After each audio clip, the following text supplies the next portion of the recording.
Friends, welcome back to my channel. ನಾನು ನಿಮ್ಮ Pramila. Friends, ಇವತ್ತು ಮೆಕ್ಕೆಜೋಳನ ತಿನ್ನೋಣ ಬನ್ನಿ. ಮೆಕ್ಕೆಜೋಳ, ಫ್ರೆಶ್ ಮೆಕ್ಕೆಜೋಳ ತಿನ್ನೋಣ ಬನ್ನಿ. ಹೇಗೆ ಬೇಯಿಸಿ ತಿನ್ನೋದು ಅಂತ ಹೇಳಿ ತೋರಿಸ್ಕೊಡ್ತಾ ಇದ್ದೇನೆ, ನೋಡೋಣ ಬನ್ನಿ.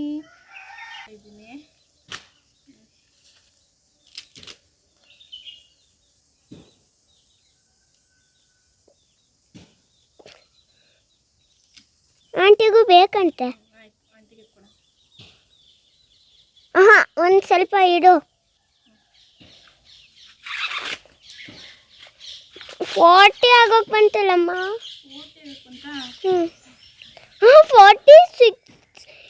40. ಜಾನ್ವಿ ನಾನೇ ಬಿಡಿಸ್ತೀನಿ ಅಂತ ಹೇಳಿ ಬಿಡಿಸ್ತಾ ಇದ್ದಾಳೆ. ಅವಳಿಗೆ ಬಿಡ್ಸೋಕ್ಕಾಯ್ತಾ ಇಲ್ಲ, ಆದ್ರೂ ಬಿಡಿಸ್ತೀನಿ, ಒಂದಾದರೂ ಬಿಡಿಸ್ತಾ ಇದ್ದೀನಿ ಅಮ್ಮ ಅಂತ ಹೇಳಿ ಬಿಡಿಸ್ತಾ ಇದ್ದಾಳೆ. ನಾನು 3 ಬಿಡಿಸಿದ್ದೆ, 4 ತಂದಿತ್ತು. ಈಗ ನಾರ್ಮಲ್ಲಾಗಿ ಬೇಸಿಗೆ ಜೋಳ ಬಿಡ್ತಾ ಇದ್ದಾವೆ, ಇನ್ನು ಎಳೆಕಿದ್ದಾವೆ. ಈ ಥರ ಇದ್ದಾಗಲೇ ತಿನ್ನಬೇಕು, ತುಂಬ ಟೇಸ್ಟಿಯಾಗಿರ್ತವೆ ತಿನ್ನೋದಕ್ಕೆ. ಅಂತೂ ಇಂತೂ ಕಷ್ಟಪಟ್ಟು ಇಷ್ಟು ಬಿಡಿಸಿದ್ಲು.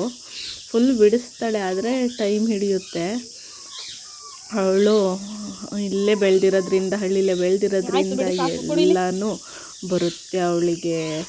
ನೋಡಿ, ಬಿಡಿಸ್ತಾವಳೆ. ಅವಳಿಗೇನಿದು ಜೋಳ ತಿನ್ನೋದು ನಾರ್ಮಲ್ಲು, ತಿಂತಾನೆ ಇರ್ತಾಳೆ.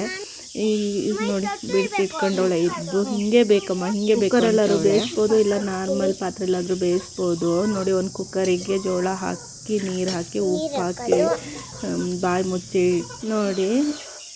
ಒಂದೇ ಒಂದು ವಿಜಿಲ್ ಹಾಕ್ಸಿದ್ದೀನಿ, ಬೆಂದವೆ. ವಿಜಿಲ್ ಆರಿದ್ಮೇಲೆ ಬಾಯಿ ತೆಗೆದು ನೀರನ್ನ ಬಸ್ಕೋಬೇಕು. ನೀರು ಅಲ್ಲಿ ಹಂಗೆ ಇಟ್ಟರೆ ಉಪ್ಪು ಕುಡ್ಕೊಬಿಡ್ತವೆ. ನೋಡಿ, ಬೆಂದವೆ, ಎಷ್ಟು ಚೆನ್ನಾಗಿದ್ದಾವೆ, ಎಳೆವಿದ್ದಾವೆ.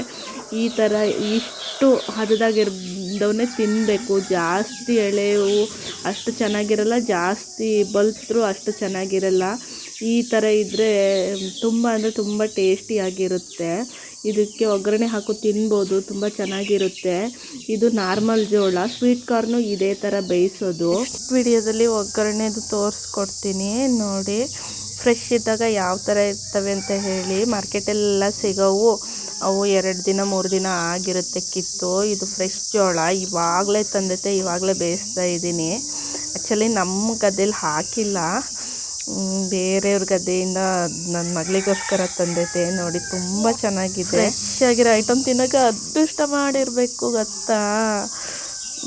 ನಾವೇ ಬೆಳೆದು ನಾವೇ ತಿನ್ನೋದ್ರಲ್ಲಿ ಎಷ್ಟು ಖುಷಿ ಇರುತ್ತೆ. ಅದಕ್ಕೆ ರೈತರ ಮಕ್ಕಳಾಗಿ ಹುಟ್ಟೋಕ್ಕೆ ಅದೃಷ್ಟ ಮಾಡಿರಬೇಕು. ಎಲ್ಲ ಫ್ರೆಶ್ ತಿನ್ಬೋದು ಅಂತ ಹೇಳ್ತಾ ಇವತ್ತಿನ ವಿಡಿಯೋನ ಮುಗಿಸ್ತಾ ಇದ್ದೀನಿ. Tata, bye bye. ನೆಕ್ಸ್ಟ್ ವಿಡಿಯೋದಲ್ಲಿ ಮೀಟ್ ಮಾಡೋಣ ಫ್ರೆಂಡ್ಸ್. Take care.